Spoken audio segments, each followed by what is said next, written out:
Safety की guidelines भी दी हैं कि अनमोल को 24 आवर उस सेल में रखा जाएगा जहाँ पे एक सीसीटीवी कैमरा चल रहा हो। आरोप भी लगे हैं ना, कोई ऐसा कोई अभी तक आपके सामने कोई ऐसा कोई सिद्ध तो हुआ नहीं। जज ने सबसे पहले सवाल यही पूछा कि पहला कि आपको बताया गया कि आपके अगेंस्ट ये एलिगेशन है जिसका अनमोल ने नहीं, वो दो तीन रातों से सोया नहीं है, घबराया नहीं हुआ, वो ठीक था, अभी तो वो सोया नहीं था। मेंशन किन लोगों से खतरा हो सकता है कि अनमोल को किससे खतरा हो सकता है? अपोजिट गैंग से या किससे हो सकता है? अनमोल बिश्नोई को आज पटियाला हाउस कोर्ट की एनआईए कोर्ट में पेश किया गया है। मेरे साथ बात करने के लिए रजनी खत्री और उसी टीम से दीपक खत्री हैं जो पेश करवाया, जिन्होंने।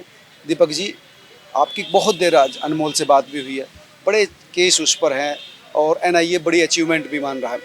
अनमोल का इस पर क्या कहना था? अनमोल से मेरी बात हुई थी 5 मिनट के लिए, पर ऐसा कुछ नहीं है। केस तो आपको पता है, एलिगेशन केस तो लगते रहते हैं।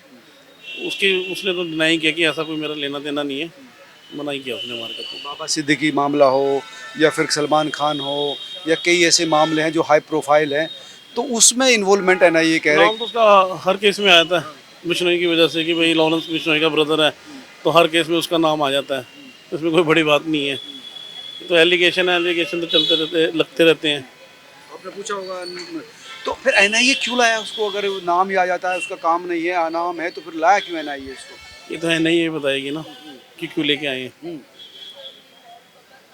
एनआईए ने तो चार्जशीट रखी है, कई बड़े 10-11 दिन की उनको वो दी है। हाँ, अभी चार्जशीट का अभी तो आज लिया है उन्होंने, पीसी रिमांड लिया उन्होंने, 11 दिन का रिमांड मिला उनको। तो इसमें इन्वेस्टिगेशन चलेगी, जो होगा निकल के आएगा आपके सामने सब कुछ जो भी है। यही आरोप लगाया जाता है कि लॉरेंस के जितने भी गैंगस्टर्स हैं, जितने भी क्रिमिनल्स हैं, उनको फैसिलिटेट करने के लिए उनको आश्रय आरोप भी लगे, सिद्ध तो नहीं हुआ। आरोप भी लगे हैं ना, कोई ऐसा कोई अभी तक आपके सामने कोई ऐसा कोई सिद्ध तो हुआ नहीं कि उसको दिक्कत आई हो, कोई परेशानी आई हो। आरोप तो लगते रहते हैं और शुरू से लगते आ रहे हैं। आरोप बिना इसके आग के धुआं तो नहीं उठता ना दीपक जी, कहीं ना कहीं तो वजह तो रही होगी ना।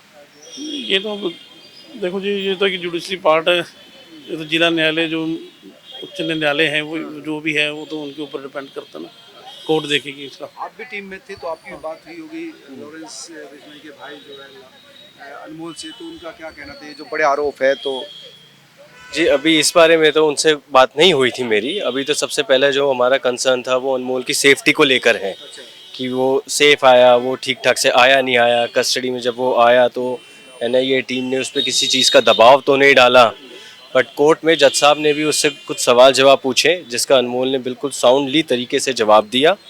और अभी 11 दिन की कस्टडी जो अब उसकी ग्रांट करी है कोर्ट ने, एनआईए ने 15 दिन की मांगी थी।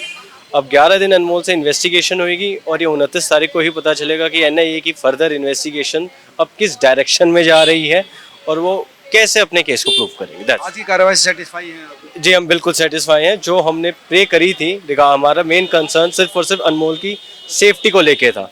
सेफ्टी को लेके जज साहब ने ऑर्डर्स पूरा स्पेसिफाई किया है और उसमें गाइडलाइंस दी हैं। अच्छा, सेफ्टी की गाइडलाइंस भी? सेफ्टी की गाइडलाइंस भी दी हैं कि अनमोल को 24 आवर उस सेल में रखा जाएगा जहाँ पे एक सीसीटीवी कैमरा चल रहा हो। अच्छा। जी, और बाकी एज पर डीके बासु गाइडलाइंस के अकॉर्डिंग अनमोल की कस्टडी को उसको रखा जाएगा इन कस्टडी। That's all. जज ने क्या क्या सवाल पूछे अनमोल से? जज ने सबसे पहले सवाल यही पूछा कि पहला कि आपको बताया गया कि आपके अगेंस्ट ये एलिगेशन है जिसका अनमोल ने डिटेल ऑर्डर में डिनाई किया कि मेरे अगेंस्ट ये एलिगेशंस फॉल्स हैं और जो इन्होंने अपने ग्राउंड्स ऑफ अरेस्ट में लिखा है ऐसा कुछ नहीं है, इन्होंने सब ये झूठ लिखा हुआ। अच्छा, ये अनमोल ने कहा, डिनाई कर रहा है? ये डिनाई करा, जज साहब का सवाल था इससे, जो कि अनमोल ने डिनाई किया है। क्या क्या किस किस केस में पूछा उनसे, कौन से केस से थे? अभी बस यही RC 39 जो केस है, इसी केस के रिगार्डिंग पूछा। बाकी अब 11 दिन बाद पता चलेगी फर्दर कार्रवाई क्या होती है। मुंबई वाले केस में नहीं अभी पूछा? कुछ भी नहीं उसके सलमान खान, बाबा सिद्दीकी, कोई सवाल नहीं, कोई कुछ नहीं पूछा उसके रिगार्डिंग। जो दिल्ली में केस रजिस्टर्ड? वो केस है ही नहीं, तो इस तो हर कोर्ट पर्टिकुलरली अपने ही जो उनकी जुरिस्डिक्शन में केस चलता है उसी इशू पे ही बात करती है और बाकी इशू पे नहीं।